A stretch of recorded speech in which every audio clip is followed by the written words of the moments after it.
ঝনক ঝনক কনক কাকন বাজে, নতুন নতুন কুড়ি ফুটে লাজে। ঝনক ঝনক এবার আমায় জাগিয়ে দাও, বাঁশিতে সুর লাগিয়ে দাও। কিসের সারা পেলাম প্রাণের মাঝে, ঝনক ঝনক কনক কাকন বাজে, নতুন নতুন কুড়ি ফুটে লাজে। ঝনক ঝনক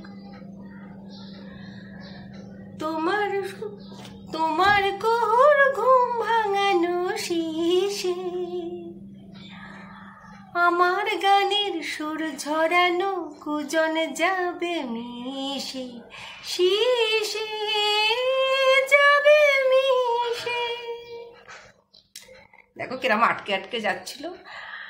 আসলে গান কেন, আমি তো আর গান করি না, চেষ্টা করি, ভালো লাগে গাইতে শুনতে, তাই জীবনটাই তো ছন্দহীন হয়ে যায় এক এক সময়। চলতে চলতে খালি ঠক্কর খাই, সেরকম গান গাইতে গাইতে ঠক্কর খেলাম, এটা অস্বাভাবিক কিছু নয়। তাই নতুন করে সেটাকে কেটে দিয়ে আর নতুন ভিডিও বানালাম না। বলতেই ভুলে গেছি, হ্যালো বন্ধুরা, জীবনের সহজ প্রয়াস চ্যানেলে তোমাদের স্বাগত। আশা করি সকলে ভালো আছো। নতুন একটা সকালে তোমাদের সামনে এসে হাজির হলাম। আজকে অনেকগুলো কাজ আছে, এরপর হয়তো আর সেরকমভাবে কথা বলতে পারবো কিনা জানি না। হয়তো দোকানে গিয়ে বা দোকান থেকে এসে যদি কোনো সময় করে কথা বলতে পারি তাহলে বলবো। এক্সট্রা কিছু কাজ আছে, সেগুলোকে করতে হবে।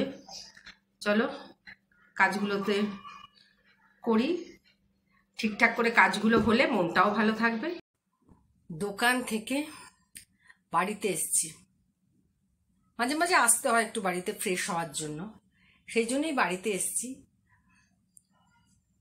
তা বাড়িতে আসলাম, দেখলাম কেউ নেই। হাজব্যান্ড আজকে অফিসে যায়নি, একটু দোকানে গিয়ে বসেছে, ছেলে আঁকাতে গেছে। তাই ভাবলাম যে আমার বন্ধুদের সাথে একটু কথা বলি, একটু গুরুত্বপূর্ণ কথা। তোমরা তো সকলেই জানো যে আমি দীর্ঘ 2020-তে, দীর্ঘ প্রায় 5 বছর হয়ে গেল আমি ক্যান্সার আক্রান্ত। আমি যে ক্যান্সারটাতে আক্রান্ত হয়েছি সেটা হচ্ছে ফলিকিউলার লিম্ফোমা। এটা নিয়ে আমি আগে পুরনো ভিডিওতে আলোচনা করেছি, তবে মাঝখানে ভিডিও দেওয়া একটু স্থগিত রেখেছিলাম বিভিন্ন কারণে, তারপর আবার দেওয়া শুরু করেছি। হয়তো পুরনো ভিডিওতে তোমরা জানতে পারবে, কিন্তু নতুন যারা দেখছো, নতুন যারা বন্ধু হচ্ছ, তাদের জানাবার জন্য আমার মনে হয় এগুলো জানার খুব প্রয়োজন আছে। কারণ যে কোনো রোগী এমনভাবে আমাদের কাছে আসে, সেই সময়টা আমরা দিশেহারা হয়ে যাই, কি করব ভেবে পাই না। তা সেই সময় যখন এরকম পরিস্থিতির সৃষ্টি হয়, কি করা যায়, কিভাবে ট্রিটমেন্টের মধ্যে যাওয়া যায়, সেগুলো জানার দরকার আছে, নাহলে মানুষ দিশেহারা হয়ে যায়। তা আমারও এরকম দিশেহারা অবস্থাই হয়েছিল। একটা সময় জীবনটা স্বাভাবিক ছন্দে খুব সুন্দরভাবেই চলছিল, যেরকম আমাদের মতো সাধারণ গৃহবধূদের চলে। তার আগে চাকরির পরীক্ষা দিয়েছিলাম, কোনোদিনই বসে থাকিনি সেইভাবে, অনেক ছোট থেকেই টিউশন শুরু করে দিয়েছিলাম। তারপর তোমাদের মনে হবে যে আমি কি পড়াশোনা করেছি না করেছি। আমার মেন সাবজেক্ট হচ্ছে ফিলোসফি। আমি ফিলোসফি নিয়েই পড়াশোনা করেছি, ফিলোসফিতেই অনার্স করেছি। তারপরে আমি পড়াতেই একটা আমাদের কাছাকাছি স্কুলেই পার্ট টাইম টিচারের দরকার ছিল, সেই স্কুলে পার্ট টাইম চাকরি করি দীর্ঘ প্রায় 7 বছর। তা সেই পার্ট টাইম করতে করতে আমার বিয়ে ঠিক হয়, বিয়েও হয়ে যায়। বিয়ের পরেও আমি ওই চাকরিটা বহাল রাখতে পেরেছিলাম, করছিলাম। ছাত্রছাত্রীদের প্রচুর ভালোবাসা পেয়েছি, তার সাথে সাথে আমার যারা সহকর্মী ওখানে ছিলেন, যারা স্থায়ী অস্থায়ী, সকলেরই ভালোবাসা পেয়েছি। দীর্ঘ প্রায় অনেক দিন হয়ে গেল আমি চাকরিটা ছেড়েও দিয়েছি বিভিন্ন রকম কারণে, কিন্তু তাদের সাথে আমার অনেকের সাথে এখনো পর্যন্ত যোগাযোগ আছে।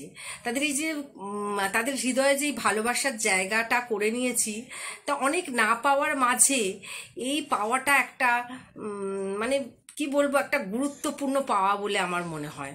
সব কিছু তার পয়সা দিয়ে কেনা যায় না, ভালোবাসাকে কিন্তু কোনো সময় পয়সা দিয়ে কেনা যায় না। তারা যে এখনো পর্যন্ত আমার খোঁজ খবর রাখেন, আমাকে ফোন করেন, বা আমিও তাদের সাথে যোগাযোগ রাখি। এখন তো ফোন হয়ে গেছে, ফোনের মাধ্যমেই যোগাযোগ রাখা যায়, তা সেইভাবেই রাখার চেষ্টা করি। তা এই মানে ছন্দে যে জীবনটা চলছিল, তার এক সময় ছন্দ পতন হয়ে যায়। আমি নতুন ফ্ল্যাট কিনে চলে আসি। শাশুড়ির মায়েরও তখন বিধ্বস্ত অবস্থা, মানে বার্ধক্যজনিত বিভিন্ন কারণে উনি জর্জরিত, ওনার স্মৃতিশক্তি সেই সময় লোপ পেয়েছে। যাই হোক, সেই সময় ওনাকেও আর বেশি দিন ধরে রাখতে পারলাম না। নতুন বাড়িতে আসার পর 6 মাসের মধ্যে উনিও আমাদের ছেড়ে চলে গেলেন। সেই বিধ্বস্ত সময়টাতে যখন নিজেরা এবার ঠিকঠাক করে আবার জীবনটাকে, সব রকম দুঃখকে দূর করে দিয়ে চলার চেষ্টা করছি, সেই সময়ই আমার জীবনে আর একটা নতুন করে দুর্যোগ নেমে এলো। সেই দুর্যোগটা হচ্ছে, আমি প্রতিদিন রাত্রিবেলা ব্রাশ করি। সেই ব্রাশ করতে করতে হঠাৎ একটা ছিটে ফোটা রক্ত বেসিনে আমি পড়তে দেখলাম। তা আমার মনে হলো যে হয়তো ব্রাশের খোঁচা লেগে গেছে, সেই খোঁচা লাগার ফলেই হয়তো রক্তটা পড়লো। তা আমার কাকার ছেলে সেই সময় ছিল, আমার ছেলে ছিল, আমি ওদেরকে ডেকে বললাম, দেখ তো আমার এখানে কোনো লেগে গেল কিনা। বলে যে হাঁটা করেছি, বাঁ দিকের আলজিবের পাশে একটা মানে মাংস ছোট্ট মতো ওরা দেখলো। তা সেই সময় পূর্ণ লকডাউন তখন, মানে সেইভাবে গাড়ি ঘোড়া পুরো বন্ধ সেই সময়টাতে। তা আমার কাকার ছেলে, এই প্রসঙ্গে বলে রাখি, ও আমার ছেলের থেকে আবার 2 মাসের ছোট, আমার ছেলেরই মতো আর কি। তা ও আমাকে, ওর যেহেতু বাইক ছিল, বাইকে করে আমাকে নিয়ে যায়। না না না, আমি ভুল বললাম। তার আগে হচ্ছে আমাদের এইখানে একটা ক্লাব আছে, সেখানে চ্যারিটেবল ক্লাব আছে, সেই ক্লাবে আমি করি, একজন ENT স্পেশালিস্টকে দেখাই। তা ওনাকে দেখানোর পর দেখলাম যে আমার মানে ওষুধ তো আমি পুরো কিনে নিয়ে এলাম, যে বাই চান্স যদি ওষুধ না পাই। তা কেনার পর, ওষুধ খাওয়ার পর দেখলাম 4-5 দিনের মধ্যে আমার গায়ে না পুরো ফোসকা ফোসকা মতো বেরিয়ে গেল, মানে ওষুধের রিয়াকশানে, আর জ্বর আসতে আরম্ভ করলো। তা এরকম ভাবে সেই ডাক্তারের সাথে যোগাযোগ করে উনি বললেন ইমিডিয়েট ওষুধগুলো বন্ধ করে দিতে। এইভাবে করতে করতে 1 মাস আমার হয়ে গেল। তারপর দেখি না আমার গলাটা ফুলতে আরম্ভ করেছে, ভেতর দিক থেকে প্লাস বাইরের দিক থেকে। এটা বিভৎস চেহারা যেন আমার এখানটা এরকম ভাবে ফুলে কিরকম হয়ে যাচ্ছে। তা যাই হোক, তখন আমি আমাদেরই মানে এখানে সিথির মোড় বলে একটা জায়গা আছে, সেই সিথির মোড়ে একটা সেখানে বিভিন্ন ধরনের ডাক্তার বসে, ব্লেজিং বলে একটা জায়গা, তা সেখানে বিভিন্ন রকমের ডাক্তার বসে। তা সেখানে আমার মা দেখিয়েছিলেন, সেই কাগজটা আমি পাই, সেই কাগজটা দেখে ওখানে ফোন করি যে এখানে কে ENT ডাক্তার বসেন। তা ডাক্তার কেরে বিশ্বাসকে আমি দেখাই। আমি নামটা এই কারণেই বলছি যে উনি না থাকলে হয়তো আমি বাঁচতাম না। তা ওনাকে দেখানোর পর তখন প্রায় 1 মাস হতে চলছে আর কি। তা উনি দেখলাম যে আমাকে দেখে, হ্যাঁ, আমাকে ওইখানে নিয়ে যায় আমার ভাই প্লাস ছেলে, যাই হোক বলতে পারো, তো সন্তান সম আর কি। ও আমাকে বাইকে করে নিয়ে যায়।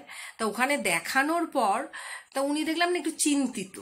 তো উনি কিছু টেস্ট দিলেন, দিয়ে আমি বললাম ডাক্তারবাবুকে যে একটু ভয়ের কিছু নেই তো? বললো না, 1 মাস ধরে ফোলাটা আছে, একটু তো চিন্তার বিষয় আছে। আসলে উনি বুঝেই নিয়েছেন যা বোঝার, ওনারা তো অভিজ্ঞ ডাক্তার, কিন্তু পরীক্ষা নিরীক্ষা না করে তো কেউ কিছু বলতে পারে না। তার কিছু পরীক্ষা করতে দিলেন, দেওয়ার পর উনি আমাকে বললেন যে আপনাকে আর প্রাইভেটে দেখাতে আসতে হবে না, আপনি পিজিতে চলে যান। তা পিজিতে উনি যে বসতেন আমি জানি না। তা উনি একদম বাংলা হরপে গোটা গোটা করে লিখে দিলেন যে পিজির কোথায় আমাকে যেতে হবে। সেই সম্বন্ধে আমি পরে আলোচনা করব। তাই আমি পিজিতে ওনার কথা মতো নেক্সট যেদিন উনি বসবেন সেই দিন আমি চলে গেলাম পিজিতে। যেভাবে বলেছিলেন সেভাবে গেলাম। আমার কোনো অসুবিধা হলো না ডাক্তার দেখাতে। ডাক্তারকে দেখালাম, দেখানোর পর বিভিন্ন টেস্ট, বায়োপসি এগুলো করতে দেওয়া হলো। করার পর তারপরে কি হলো, একভাবে কি আর এই শরীর খারাপের গল্প শুনতে তোমাদের ভালো লাগছে? নিশ্চয়ই না। বাদ বাকিটা আবার পরে শুনবে। এখন আবার দোকানে যাই, নাহলে ভাববে কি করছি রে বাবা এতক্ষণ ধরে। আসলে আমাকে নিয়ে সবাই ভীত সন্তুষ্ট ভাবে, হঠাৎ করে কোনো শরীর খারাপ হয়ে গেল না তো। যাই হোক, আমি ঠিক আছি। আমাকে দেখে কি মনে হয় আমি অসুস্থ? তারপরে কি হলো, কি করে মনের জোর পেলাম, কিভাবে পেলাম, আমার সান্নিধ্যে বা আমি কার সান্নিধ্যে গেলাম, সেগুলো সব আস্তে আস্তে তোমাদের জানাবো। এখন দোকানে যাই। দেখো, ব্যাগপত্র রেখে দিয়ে তোমাদের সাথে গল্প করতে লেগে গেছি। এটাকেই বলে বন্ধুত্বের টান। কিন্তু দেখো, ঘরে একা বসেই বকতে আরম্ভ করেছি। কেউ যদি বাইরের দিক দিয়ে শোনে না, আমাকে দেখে ভাবে কি ফোন নিয়ে কি বক বক করছে রে বাবা। যাই হোক, এবার দোকানে যাই। আর তোমরাও চিন্তা করো কি হয়েছিল আমার, আস্তে আস্তে সব জানতে পারবে।